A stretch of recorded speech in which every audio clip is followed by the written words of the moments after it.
Guys, kunin natin yung minarkot kong bayabas. I-repat na natin siya. Ito. Medyo baka matuyo pa. Ayan na siya. Ayan na siya.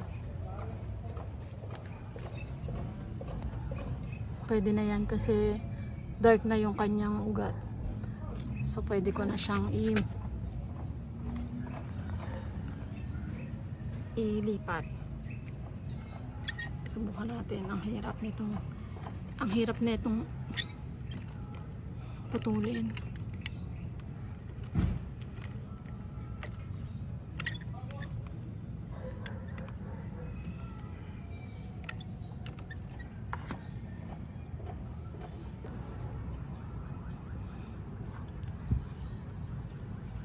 Yan guys, inano ko na. Ayan na siya. Kunin natin dito.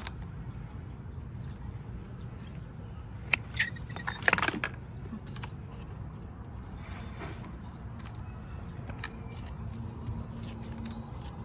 Ito na siya. Ayan. I-repat na natin.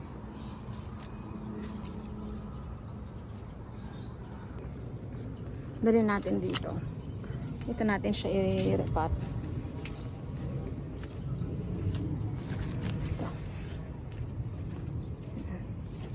Ito sa aking wait lang. Ayan, ito na.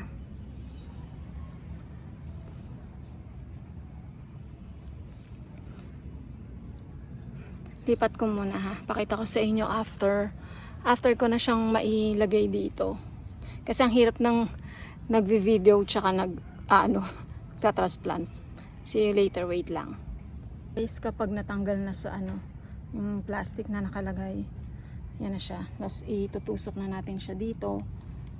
Tapos tatabunan na. Yung iba, binababad pa to bago nila ilipat sa pot. Pero ako, sa mga business, sa mga namarkot ko ng lahat, okay naman yung ganitong method sa akin. Nag-work naman.